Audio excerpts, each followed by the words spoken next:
আসসালামু আলাইকুম। ক্লাস 9 তোমাদের খুব তাড়াতাড়ি অ্যানুয়াল এক্সাম হবে, তোমরা জানো সেটা 50 নম্বরের হবে।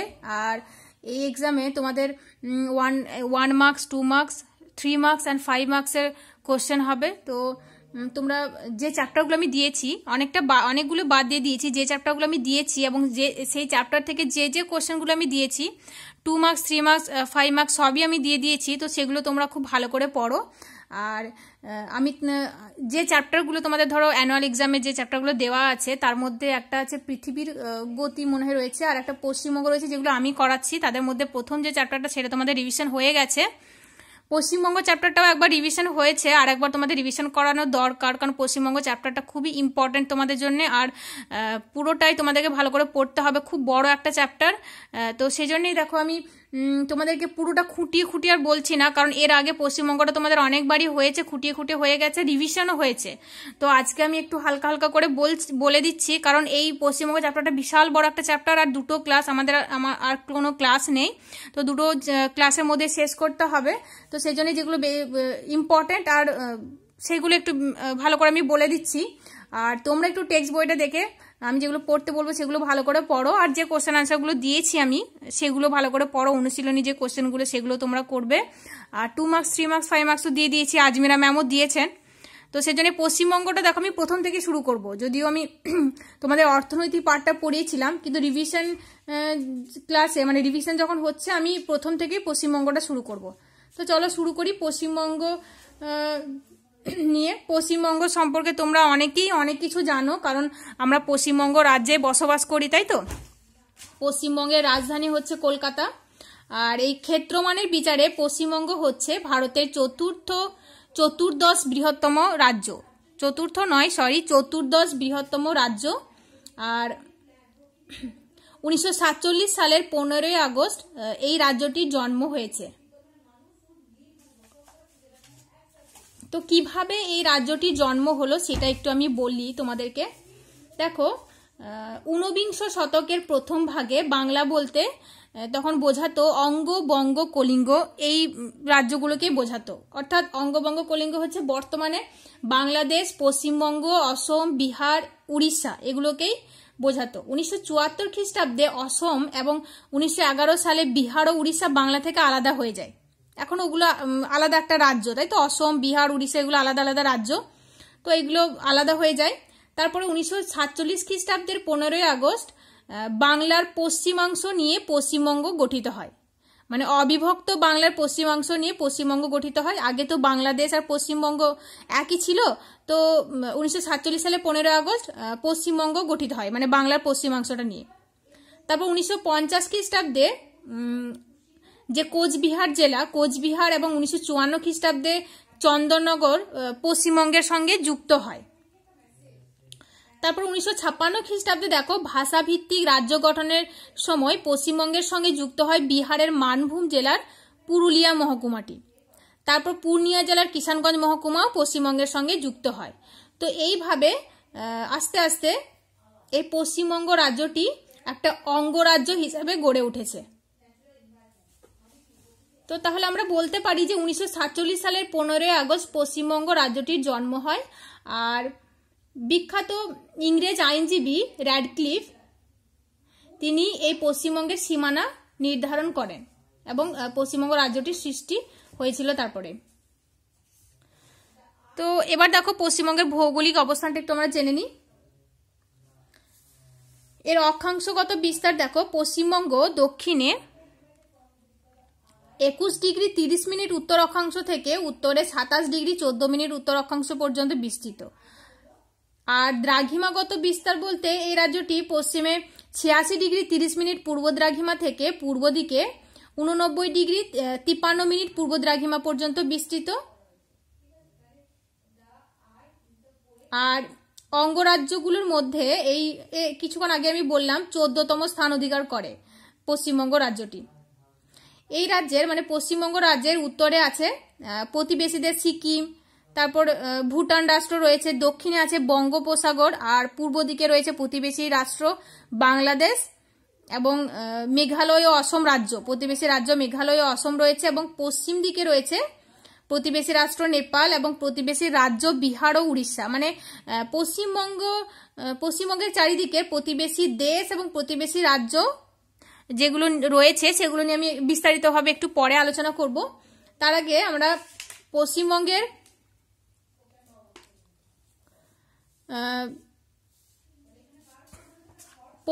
যে ভৌগোলিক অবস্থানের যে গুরুত্ব সেটা একটু বলে নিই, তারপরে আমরা পশ্চিমবঙ্গের প্রতিবেশী দেশ ও রাজ্যসমূহগুলো নিয়ে বলবো, ঠিক আছে?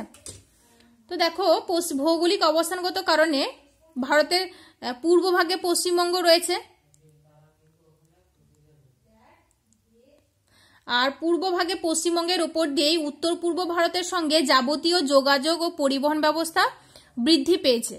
উত্তর পূর্ব ভারতে বিভিন্ন রাজ্য যেমন অসম, মেঘালয়, অরুণাচল প্রদেশ, নাগাল্যান্ড, মণিপুর, মিজোরাম, ত্রিপুরা এগুলোর সঙ্গে জলপথে বিদেশে পণ্য বিনিময়ের কোনো সুযোগ সুবিধা নেই, কারণ রাজ্যগুলো স্থলবেষ্টিত। তাই এদের পশ্চিমবঙ্গের বন্দর ব্যবহার করে সমুদ্রপথে পণ্য আমদানি রপ্তানি করে। আর একবার বলি ব্যাপারটা, এই যে ভারতের উত্তর পূর্ব দিকে যে রাজ্যগুলো রয়েছে সেই রাজ্যগুলোর কিন্তু জলপথে কোনো ব্যবস্থা নেই, মানে অন্য দেশের সঙ্গে জলপথে বিনিময়ের কোনো ব্যবস্থা নেই। তো এই রাজ্যগুলো পশ্চিমবঙ্গের সমুদ্র বন্দর মারফত জিনিসপত্র আমদানি রপ্তানি করে। তাহলে দেখো ওই রাজ্যগুলো কতটা সুবিধা হয় পশ্চিমবঙ্গের অবস্থানের জন্য। তো পশ্চিমবঙ্গের ভৌগোলিক অবস্থানের জন্যই এটা হয়ে থাকে। এছাড়া পশ্চিমবঙ্গের প্রতিবেশী রাষ্ট্র নেপাল ও ভুটান, এছাড়াও প্রতিবেশী দেশ যেমন প্রতিবেশী রাজ্য যেমন বিহার এবং ঝাড়খণ্ডেরও কোনো সমুদ্র উপকূল নাই। তো সেই জন্যেই পণ্য আমদানি ও রপ্তানির জন্য পশ্চিমবঙ্গের যে বন্দর, মানে কলকাতা বন্দর বিশেষ করে এবং হলদিয়া বন্দর, এরা ব্যবহার করে থাকে। তো এটাই হচ্ছে একটা ভৌগোলিক গুরুত্ব পশ্চিমবঙ্গের। তারপর দেখো, পশ্চিমবঙ্গের প্রতিবেশী দেশ ও রাজ্যসমূহগুলো নিয়ে একটু বলি। প্রতিবেশী দেশ কি কি রয়েছে দেখো, উত্তর পশ্চিমে রয়েছে নেপাল, তারপর উত্তর দিকে রয়েছে ভুটান এবং পূর্ব দিকে আমরা সবাই জানি বাংলাদেশ রয়েছে, তাই তো? আর প্রতিবেশী রাজ্যগুলোর মধ্যে উত্তরে রয়েছে সিকিম, পূর্ব দিকে রয়েছে অসম, আর পশ্চিমে রয়েছে বিহার ও ঝাড়খণ্ড এবং দক্ষিণ পশ্চিম দিকে রয়েছে উড়িষ্যা। তো এই যে প্রতিবেশী দেশ এবং রাজ্যগুলো, এগুলো সম্পর্কে একটু বিস্তারিতভাবে রয়েছে, এগুলো আমি আর বলছি না। এদের প্রধান ভাষা কি, এদের দেশ মানে প্রতিবেশী দেশের প্রধান ভাষা, তাদের উচ্চতম শৃঙ্গ, এইগুলো সবই রয়েছে। তো তোমরা একটু টেক্সট বই থেকে পড়বে, এগুলো যেহেতু হয়েছে বিশেষ করে আমি আর বলছি না। এরপর আমরা সোজা চলে যাব পশ্চিমবঙ্গের ভূপ্রকৃতি নিয়ে। পশ্চিমবঙ্গের ভূপ্রকৃতিকে দেখো 3 ভাগে ভাগ করা হয়, এটা আমরা সবাই জানি। পশ্চিমবঙ্গকে মূলত ভূপ্রাকৃতিক দিক থেকে 3 ভাগে ভাগ করা হয়। একটা হচ্ছে উত্তরের পার্বত্য অঞ্চল, উত্তরের বিশাল পার্বত্য অঞ্চল রয়েছে আমরা জানি, আর রয়েছে পশ্চিমের মালভূমি অঞ্চল। আর এই উত্তরের পার্বত্য অঞ্চল ও পশ্চিমের মালভূমি অঞ্চল বাদ দিয়ে বাকি যেটুকু রয়েছে সেটা হচ্ছে সমভূমি অঞ্চল, ঠিক আছে? তো এই যে অঞ্চলগুলো আমি বললাম, পশ্চিমের উত্তরের পার্বত্য অঞ্চল, পশ্চিমের মালভূমি অঞ্চল এবং সমভূমি অঞ্চল, তো এই অঞ্চলগুলো এবং তাদের ভূপ্রকৃতি নিয়ে এবং কোন কোন নদী প্রবাহিত হয়েছে সেগুলোও আমি আলোচনা করব। তো প্রথমেই আমরা দেখো শুরু করি উত্তরের পার্বত্য অঞ্চল নিয়ে। উত্তরের পার্বত্য অঞ্চলটি দেখো পশ্চিমবঙ্গের উত্তরাংশে। এই পার্বত্য অঞ্চলটি পূর্ব হিমালয় পর্বতশ্রেণীর ওপর অবস্থিত, যেটা তরাইয়ের সমভূমি থেকে হঠাৎ খাড়াভাবে উপরে উঠে গেছে। মানে উত্তরের পার্বত্য অঞ্চলকে তরাই ও ডুয়ার্স এই 2 ভাগে ভাগ করা হয়, এটা আমরা জানি। উত্তরের পার্বত্য অঞ্চলের মাঝখান দিয়ে গেছে তিস্তা নদী 2 ভাগে ভাগ করেছে। তো উত্তর পশ্চিম দিকে যে অংশটা, যে পাহাড়ি যে ভূখণ্ডটা, সেটাকে বলা হয় ডুয়ার্স, আর তার নিচের দিকে যে ভূখণ্ডটা, স্যাঁতসেঁতে যে ভূমি, সেটাকে বলা হয় তরাই। এটা আমরা সবাই জানি, তাই তো? তো তারপর দেখো তিস্তা নদী উত্তর দিকে সিকিম থেকে এই অঞ্চলে প্রবেশ করার পরে বিভিন্ন গিরিখাত দ্বারা এই অঞ্চলটিকে, মানে উত্তরের পার্বত্য অঞ্চলটিকে 2 ভাগে ভাগ করেছে। একটা হচ্ছে তিস্তার পশ্চিম দিকের পার্বত্য অঞ্চল, আর একটা হচ্ছে তিস্তার পূর্ব দিকের পার্বত্য অঞ্চল। তো দেখো তিস্তার পশ্চিম দিকের যে পার্বত্য অঞ্চলটি, সেটি পূর্ব দিকের পার্বত্য অঞ্চলের তুলনায় একটু উঁচু। আর তিস্তা নদীর পশ্চিম দিকের পার্বত্য অঞ্চলে 2টি পর্বতশিরা দেখা যায়, একটা হলো সিঙ্গালীলা এবং আর একটা হচ্ছে দার্জিলিং কার্শিয়াং শৈলশিরা। সিঙ্গালীলা শৈলশিরাটি কয়েকটি উল্লেখযোগ্য পর্বতশৃঙ্গ হচ্ছে, যেমন ফালুট, তারপর সান্দাকফু, টাংলু, সবরগ্রাম এগুলি। সান্দাকফু হচ্ছে পশ্চিমবঙ্গের উচ্চতম পর্বতশৃঙ্গ, এটা খুবই ইম্পর্টেন্ট যে পশ্চিমবঙ্গের উচ্চতম পর্বতশৃঙ্গের নাম কি, তো সান্দাকফু, যেটি সিঙ্গালীলার উল্লেখযোগ্য একটা পর্বতশৃঙ্গ। তারপর রয়েছে দেখো দার্জিলিং কার্শিয়াং শৈলশিরা। দার্জিলিং কার্শিয়াং শৈলশিরার উল্লেখযোগ্য দুটি শৃঙ্গ হচ্ছে টাইগার হিল ও সিঞ্চল। এরপরে যাচ্ছি আমরা তিস্তা নদীর পূর্ব দিকের পার্বত্য অঞ্চল। তিস্তার পূর্ব দিকে রয়েছে দূরবিন্দারা পর্বত, আর ঋষিলা হচ্ছে এই অঞ্চলের সর্বোচ্চ শৃঙ্গ। তার মানে পশ্চিম দিকের সর্বোচ্চ শৃঙ্গ আমরা কি পেলাম, সান্দাকফু, যেটা হচ্ছে পুরো পশ্চিমবঙ্গের উচ্চতম শৃঙ্গ, আর তিস্তা নদীর পূর্ব দিকের পার্বত্য অঞ্চলের সর্বোচ্চ শৃঙ্গ হচ্ছে ঋষিলা। তো এটা মনে রাখবে তোমরা, ঠিক আছে। এই অঞ্চলের বিশেষ বৈশিষ্ট্য হচ্ছে এই অঞ্চলের যে পর্বতগুলি সবই নবীন ভঙ্গিল পর্বত, আর সিঙ্গালীলা, তাগদা পেশক, দার্জিলিং, লেবং, ডাউহিল, দূরবিন্দারা, বাগোড়া, চোলা এসব পশ্চিমবঙ্গের পার্বত্য অঞ্চলের উল্লেখযোগ্য পর্বত। এটা কিছুক্ষণ আগে আমি বললাম। আর এই অঞ্চলটি পশ্চিমবঙ্গের পার্বত্য অঞ্চলের পর্বতগুলি পূর্ব হিমালয়ের পর্বতশ্রেণীর অংশ। মানে হিমালয়কে তো কয়েকটা ভাগে ভাগ করা হয়, তো তার মধ্যে হচ্ছে পূর্ব হিমালয় একটি, আর এটা হচ্ছে মানে পশ্চিমের যে উত্তরের পার্বত্য অঞ্চল সেটা হচ্ছে পূর্ব হিমালয়ের পর্বতশ্রেণীর একটা অংশ। আর এগুলো সবই নবীন ভঙ্গিল পর্বত, এটা আমি বললাম। আর উত্তরের পার্বত্য অঞ্চলের কি কি নদী প্রবাহিত হয়েছে এটাও আমরা সবাই জানি। উত্তরের পার্বত্য অঞ্চলে দেখো তিস্তা, জলঢাকা, মহানন্দা, তোরসা এইসব নদীগুলি প্রবাহিত হয়েছে। তিস্তা নদীর দৈর্ঘ্য হচ্ছে প্রায় 315 কিলোমিটার, আর তিস্তা নদীকে ত্রাসের নদী বলা হয়, তাই তো। প্রতি বছর এই নদীতে বন্যা হয়, এগুলো সব বরফ গলা জলের নদী, মানে নিত্যবহ নদী, সারা বছর নদীতে জল থাকে। আর তিস্তা নদীকে ত্রাসের নদী বলা হয়, এটাও তোমাদের খুব ইম্পর্টেন্ট একটা কোশ্চেন, যে কোন নদীকে ত্রাসের নদী বলা হয়, তো তিস্তা নদীকে ত্রাসের নদী বলা হয়। তিস্তার অন্যতম উপনদীর নাম হচ্ছে রঙ্গিত। তারপর দেখো জলঢাকা, জলঢাকা নদীর দৈর্ঘ্য হচ্ছে 192 কিলোমিটার, আর মহানন্দা নদীর দৈর্ঘ্য হচ্ছে 360 কিলোমিটার।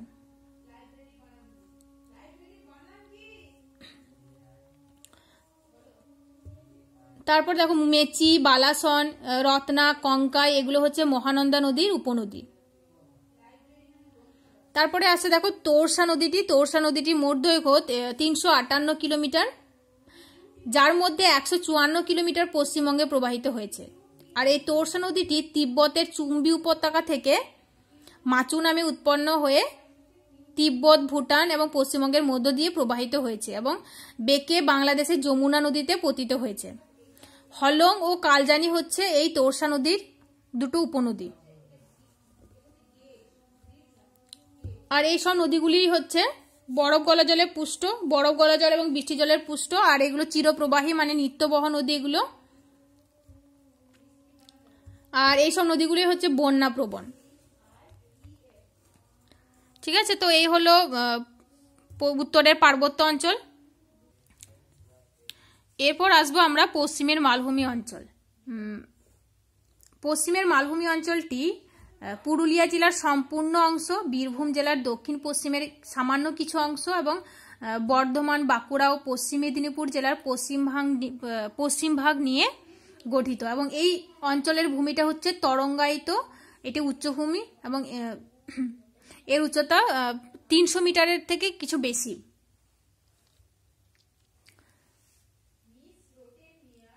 এই অঞ্চলটি মানে পশ্চিমের মালভূমি অঞ্চলটি গ্রানাইট ও নিস শিলা দ্বারা গঠিত। আর এই উচ্চভূমি অঞ্চলটি ছোটনাগপুর মালভূমির একটা অংশ। এই সমগ্র অঞ্চলটি পশ্চিম থেকে পূর্ব দিকে ঢালু হয়েছে, পশ্চিম দিকটা উঁচু হয়ে হয়ে পূর্ব দিকে ঢালু হয়ে গেছে। এই অঞ্চলটি দক্ষিণে বরাভূম উচ্চভূমি, পশ্চিমে পুরুলিয়া উচ্চভূমি এবং উত্তর পূর্বে শুশুনিয়া উচ্চভূমিতে বিভক্ত হয়ে গেছে, 3টি উচ্চভূমিতে বিভক্ত হয়ে গেছে। এর মধ্য দিয়ে মানে এই পশ্চিমের মালভূমি অঞ্চলের মধ্য দিয়ে বেশ কিছু নদীও প্রবাহিত হয়েছে, যেমন সুবর্ণরেখা, কংসাবতী, দ্বারকেশ্বর, কোপাই, অজয়, দামোদর। এইসব নদীর ক্ষয়কাজের ফলে পশ্চিমবঙ্গের এই উচ্চভূমিটিকে মানে পশ্চিমের মালভূমি অঞ্চলটিকে ক্ষয়প্রাপ্ত করে করে বর্তমানে প্রায় সমভূমিতে পরিণত করেছে, ঠিক আছে।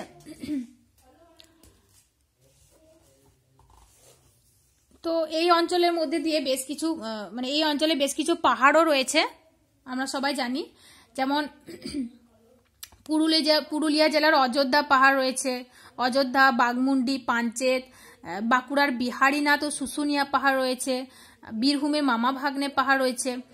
তারপর অযোধ্যা পাহাড়ের গোর্গাবুরু হচ্ছে পশ্চিমের মালভূমি অঞ্চলের সর্বোচ্চ শৃঙ্গ, ঠিক আছে। গোর্গাবুরুর উচ্চতা হচ্ছে 667 মিটার। তো এই যে পাহাড়গুলোর নাম আমি বললাম, এইগুলো সবই পশ্চিমের মালভূমি অঞ্চলে অবস্থিত, ঠিক আছে। বিভিন্ন জেলায় রয়েছে, জেলা নামগুলো আমি বললাম। এবার আমরা দেখবো যে পশ্চিমের মালভূমি অঞ্চলের নদ নদীগুলো সম্পর্কে একটু বলবো। তো আমি আগেই বললাম যে পশ্চিমের মালভূমি অঞ্চলের মধ্য দিয়ে অজয়, দামোদর, ময়ূরাক্ষী, রূপনারায়ণ, দ্বারকেশ্বর, শিলাবতী, কংসাবতী, কেলেঘাই, সুবর্ণরেখা, হলদি এসব নদীগুলো প্রবাহিত হয়েছে। তো দেখো, শিলাবতী ও দ্বারকেশ্বর এই নদী দুটি যুক্ত হয়ে রূপনারায়ণ নদীর সৃষ্টি হয়েছে, এটা তোমরা মনে রাখবে, হ্যাঁ। আর কেলেঘাই ও কংসাবতী নদী দুটি মিলিত হয়ে হলদি নদীর সৃষ্টি হয়েছে। এই অঞ্চলের নদীগুলির মধ্যে উল্লেখযোগ্য হচ্ছে দামোদর নদ। দামোদর নদকে বাংলার দুঃখ বলা হয়। কোনো সময় দামোদর নদের ফলে, বন্যার ফলে, যখন অতিরিক্ত জল আসে বন্যার ফলে অনেক ক্ষয়ক্ষতি হয়। আবার যখন খরা হয়, নদীতে জল থাকে না, তখনও মানুষের অনেক ক্ষয়ক্ষতি হয়। সেজন্যই দামোদর নদকে বাংলার দুঃখ বলা হয়। দামোদর নদটির দৈর্ঘ্য 592 কিলোমিটার।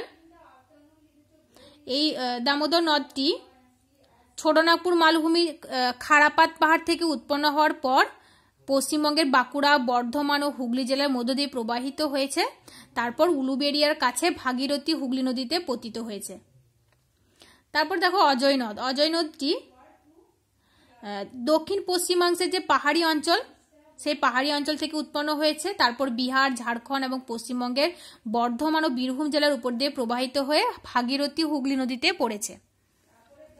তারপরে আসে সুবর্ণরেখা নদীটি। সুবর্ণরেখা নদীটি ছোটনাগপুর মালভূমি থেকে উৎপন্ন হয়েছে এবং এটি অবশেষে বঙ্গোপসাগরে পতিত হয়েছে। তো এই হচ্ছে নদ নদী। এই নদ নদীর বৈশিষ্ট্য হচ্ছে, মানে পশ্চিমের মালভূমি অঞ্চলের নদ নদীগুলির বিশেষ বৈশিষ্ট্য হচ্ছে সারা বছর নদীতে জল থাকে না, এগুলি বৃষ্টির জলে পুষ্ট, সেজন্যই সারা বছর নদীতে জল থাকে না। তো এই নদীগুলোকে অনিত্যবহ নদী বলা হয়।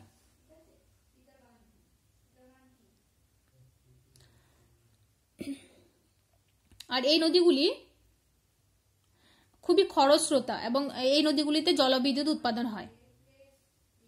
তবে যখন খুব বৃষ্টি হয়, এই নদীগুলিতে যখন খুব বৃষ্টি হয়, এই নদীগুলিতে তখন বন্যাও দেখা যায়। তো এই হলো পশ্চিমের মালভূমি অঞ্চল। এরপরে আসবো আমরা সমভূমি অঞ্চলে। তো সমভূমি অঞ্চল আমি যে বললাম, উত্তরের পার্বত্য অঞ্চল এবং পশ্চিমের মালভূমি অঞ্চলটা বাদ দিয়ে বাকি যে অঞ্চলটা সেটাই হচ্ছে সমভূমি অঞ্চল। সমভূমি অঞ্চলকে 6টি ভাগে ভাগ করা হয়। একটা হচ্ছে তরাই ও ডুয়ার্স অঞ্চল। এই কিছুক্ষণ আগে উত্তরের পার্বত্য অঞ্চল নিয়ে সম্পর্কে আমি যখন বললাম, তখন তরাই ও ডুয়ার্সের কথা আমি বললাম। তো উত্তরের পার্বত্য অঞ্চলের যে নিচু এলাকাটা, সমভূমি যে এলাকাটা, সমতল যে ভূমিটা, সেটা হচ্ছে সমভূমির অংশ। তো ওটাই হচ্ছে তরাই ও ডুয়ার্স অঞ্চল, ওটা হচ্ছে সমভূমির একটা অংশ। তারপরে আসছে উত্তরের সমভূমি অঞ্চল, তারপরে রাঢ় অঞ্চল, তারপর উপকূলের বালুকাময় সমভূমি অঞ্চল, তারপরে হচ্ছে গাঙ্গেয় বদ্বীপ অঞ্চল এবং সুন্দরবন অঞ্চল। তো এই 6টি ভাগে ভাগ করা হয়। তো তরাই ও ডুয়ার্স অঞ্চল নিয়ে একটু আমি বলি। তরাই হচ্ছে পূর্ব হিমালয় পর্বতের দক্ষিণাংশের পাদদেশে অবস্থিত একটা অঞ্চল, যেটা স্যাঁতসেঁতে জলাভূমি। তরাই শব্দের অর্থই হচ্ছে স্যাঁতসেঁতে।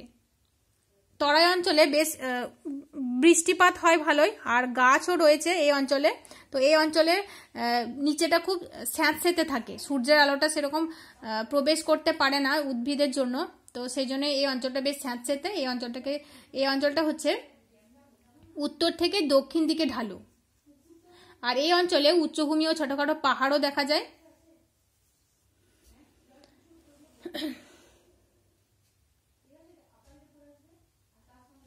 তো তারপর দেখো, এই তরাই ও ডুয়ার্স অঞ্চলের মাঝখান দিয়ে বেশ কিছু নদীও প্রবাহিত হয়েছে, যেমন তিস্তা, জলঢাকা, মহানন্দা, তোরসা, রায়ডাক, এইসব নদীগুলো প্রবাহিত হয়েছে।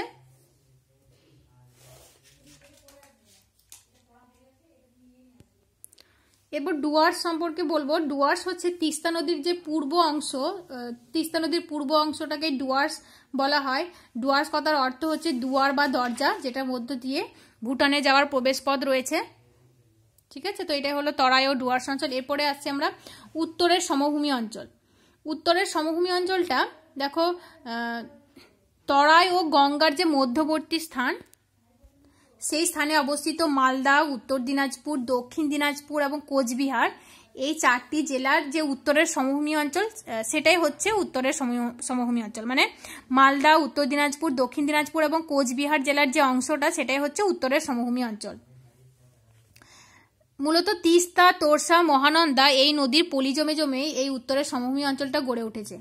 ঠিক আছে, তো এই উত্তরের সমভূমি অঞ্চলকে দেখো বিভিন্ন জায়গায় বিভিন্ন নামে পরিচিত, মানে বিভিন্ন ভূমিরূপকে বিভিন্ন নাম দেওয়া হয়েছে। যেমন দেখো তাল, বরেন্দ্রভূমি, দিয়ারা, এগুলো। তাল কোনটা? তাল হচ্ছে কালিন্দী নদীর পূর্ব দিকে অবস্থিত যে ভূমি, মানে কোচবিহার জেলার দক্ষিণতম যে অংশটা, সেটা তাল নামে পরিচিত। আর বরেন্দ্রভূমি হচ্ছে মহানন্দা নদীর বাঁ তীরে অবস্থিত মালদা ও দক্ষিণ দিনাজপুর জেলার যে কিছুটা ঢেউ খেলানো ভূমি এবং প্রাচীন পলিগঠিত যে ভূমি, সেটা হচ্ছে বরেন্দ্রভূমি। আর দিয়ারা হচ্ছে মালদা জেলার কালিন্দী নদীর দক্ষিণাংশের নবীন পলিগঠিত যে ভূমি, সেটি দিয়ারা নামে পরিচিত। ঠিক আছে, আর এই দিয়ারা অঞ্চলটি খুবই উর্বর। এরপরেই দেখো উত্তরের সমভূমি অঞ্চলের যে নদ নদী, সেগুলো নিয়ে একটু বলবো আমি। উত্তরের সমভূমি অঞ্চলের কোন কোন নদী প্রবাহিত হয়েছে একটু আগে আমি বললাম। তিস্তা, তোরসা, জলঢাকা, রায়ডাক, করতোয়া, কালজানি, সংকোচ, করলা, এসব নদীগুলো প্রবাহিত হয়েছে। ঠিক আছে, এরপর দেখো সমভূমি অঞ্চলের আর একটা অংশ হচ্ছে রাঢ় অঞ্চল। রাঢ় অঞ্চল সম্পর্কে তোমরা সবাই জানো। এই অঞ্চলটি সামান্য ঢেউ খেলানো, আর এই অঞ্চলটি পশ্চিম থেকে পূর্ব দিকে ঢালু। পশ্চিমবঙ্গের বাঁকুড়া, পশ্চিম মেদিনীপুর, বর্ধমান এবং বীরভূম জেলার পূর্ব অংশটা রাঢ় অঞ্চলের অন্তর্গত। আর এই অঞ্চলটি পুরনো পলিমাটি দিয়ে গঠিত। আর রাঢ় অঞ্চল কৃষিকাজে খুবই উন্নত। ঠিক আছে, তো রাঢ় অঞ্চলের নদ নদী নিয়ে একটু বলি। রাঢ় অঞ্চলের নদ নদীগুলির মধ্যে রয়েছে ময়ূরাক্ষী, অজয়, দামোদর, দ্বারকেশ্বর, শিলাই, কাঁসাই, এইসব নদীগুলো এই রাঢ় অঞ্চলের মধ্য দিয়ে প্রবাহিত হয়েছে। এরপরে দেখো আসছে উপকূলের বালুকাময় সমভূমি অঞ্চল। উপকূলের বালুকাময় সমভূমি অঞ্চল কোনটা? ওই যে পূর্ব মেদিনীপুর জেলার উপকূল ভাগ এই অঞ্চলের অন্তর্গত, মানে সমুদ্রের তীরবর্তী যে অঞ্চলটা সেগুলো। আর সবে যে দক্ষিণের উপকূলবর্তী তটভূমি, সেই অঞ্চলটা বালুকাময়। এই অঞ্চলের ঢাল খুবই কম। আর এই অঞ্চলে মানে উপকূলের বালিকাময় সমভূমিতে বিভিন্ন স্থানে বালিয়াড়ি দেখা যায়। চলমান বালি স্তূপকে বালিয়াড়ি বলে, এটা তোমরা সবাই জানো। তো সেই বালিয়াড়ি দেখতে পাওয়া যায়। আর তটভূমির উত্তর দিকের যে বালিয়াড়িগুলি, সেগুলো সমুদ্র উপকূলের সমান্তরালভাবে পূর্ব পশ্চিমে বিস্তৃত। দুটি বালিয়াড়ির মাঝে নিচু অংশে জলাভূমিও দেখা যায়। ঠিক আছে, 5 নম্বরে আসছে দেখো গাঙ্গীয় বদ্বীপ অঞ্চল। গাঙ্গীয় বদ্বীপ অঞ্চলটা তো তোমরা জানোই, পূর্ব দিকে বাংলাদেশের সীমান্ত থেকে পশ্চিমে এই বদ্বীপ অঞ্চলটি কান্দি মহকুমা বাদ দিয়ে যে সমগ্র মুর্শিদাবাদ, নদিয়া, হাওড়া, হুগলি, কলকাতা, উত্তর ও দক্ষিণ 24 পরগনা জেলা, তারপর বর্ধমান, পূর্ব মেদিনীপুর, এইসব জেলাগুলি নিয়ে গাঙ্গেয় বদ্বীপ অঞ্চলটি গড়ে উঠেছে। গাঙ্গেয় বদ্বীপ অঞ্চলটিকে আবার 3 ভাগে ভাগ করা হয়। একটা হচ্ছে মুমূর্ষ বদ্বীপ, তারপর আর একটা পরিণত বদ্বীপ, আর একটা হচ্ছে সক্রিয় বদ্বীপ। মুমূর্ষ বদ্বীপ কোনটা? মুমূর্ষ বদ্বীপ হচ্ছে নদিয়া ও মুর্শিদাবাদ জেলার যে বদ্বীপ, সেই বদ্বীপ অঞ্চলটি হচ্ছে মুমূর্ষ বদ্বীপ। এই বদ্বীপটা হচ্ছে মৃতপ্রায়। আর মৃতপ্রায় হওয়ায় এই অঞ্চলে বদ্বীপ গঠন আর সম্ভব নয়। এখানে প্রচুর খাল, বিল, জলাভূমি, তারপর অশ্বক্ষুরাকৃত হ্রদও দেখতে পাওয়া যায়। তারপর হচ্ছে পরিণত বদ্বীপ। পরিণত বদ্বীপ কোনটা? ছোটনাগপুরের মালভূমি থেকে যে নদীবাহিত প্রচুর বালি, কাকড় এসব জমে বর্ধমান, পূর্ব মেদিনীপুর, হাওড়া ও হুগলি জেলা যে সমভূমি গঠন করেছে, সেটাই হচ্ছে পরিণত বদ্বীপ। আর এই পরিণত বদ্বীপে জলাভূমির সংখ্যা অনেক কম, আর এখানকার মৃত্তিকাও বেশ কঠিন। তারপরে আছে সক্রিয় বদ্বীপ। সক্রিয় বদ্বীপ কোনটা? উত্তর ও দক্ষিণ 24 পরগনা আর কলকাতা জেলার দক্ষিণে অবস্থিত যে সুন্দরবন অঞ্চল, সেই অঞ্চলটা হচ্ছে সক্রিয় বদ্বীপ। এই সক্রিয় বদ্বীপে কি হচ্ছে, এখনো পর্যন্ত নদী দ্বারা যে পলি বালি দ্বারা বদ্বীপ গঠনের কাজ এখনো চলছে, সেই জন্য এই অঞ্চলটা হচ্ছে সক্রিয় বদ্বীপ। এরপরে সব শেষে সমভূমি অঞ্চলের শেষ ভাগ যেটা হচ্ছে সুন্দরবন অঞ্চল, তাই তো 6 নম্বরে আছে সুন্দরবন অঞ্চল। তো সুন্দরবন অঞ্চলে দেখো দক্ষিণ 24 পরগনার দক্ষিণাংশ এই অঞ্চলের অন্তর্গত, মানে বঙ্গোপসাগরের তীরবর্তী যে অঞ্চলটা সেই অঞ্চলটাই হচ্ছে সুন্দরবন অঞ্চলের অন্তর্গত। আর এই অঞ্চলটি পুরোপুরিভাবে সক্রিয় বদ্বীপের অংশ, মানে এখনো পর্যন্ত বদ্বীপ গঠনের কাজ চলছে, সেই জন্যই সক্রিয় বদ্বীপ। আর এখানে বেশ কয়েকটি নবগঠিত দ্বীপও রয়েছে, যেমন পূর্বাশা বা নিউমোর, তারপর এই সব দ্বীপ রয়েছে। আর সাগর দ্বীপ হচ্ছে এই অঞ্চলের সব থেকে বড় দ্বীপ।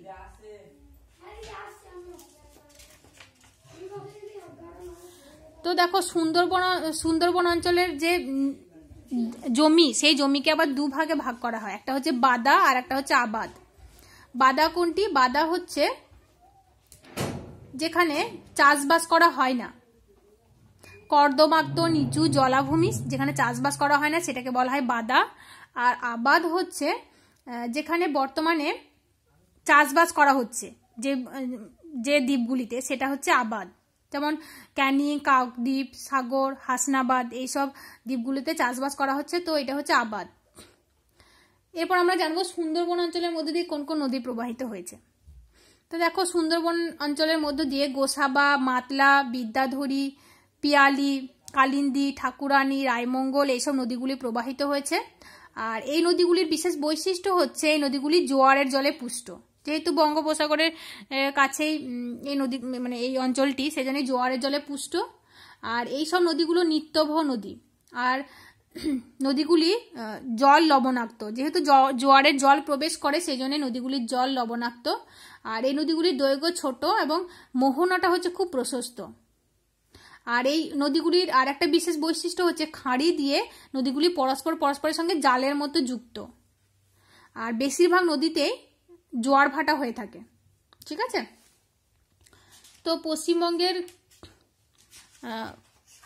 এই অংশটা হলো, মানে ভূপ্রাকৃতিক পার্টটা হলো।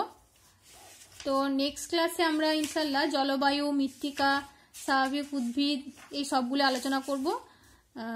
তারপর যে অর্থনৈতিক যে পার্টটা আছে সেটাও আমরা ছোট ছোট করে বলে দেবো। ঠিক আছে, তো এই এতটা পর্যন্ত আমি যেটুকু আলোচনা করলাম, সেখানে আজমিরা ম্যাম তোমাদের কোশ্চেন দিয়েছিলেন, তো সেই কোশ্চেনগুলো তোমরা ভালো করে পড়ো। আর অনুশীলনীর কোশ্চেনগুলো তোমরা পড়বে। ঠিক আছে, পশ্চিমবঙ্গ চ্যাপ্টারটা খুব বড় চ্যাপ্টার, তো প্রত্যেকটা জিনিস তোমরা একটু খুঁটিয়ে পড়বে। ঠিক আছে, আর যদি কোনো অসুবিধা হয় আমাদের সঙ্গে কন্ট্যাক্ট করো। আসসালামু আলাইকুম।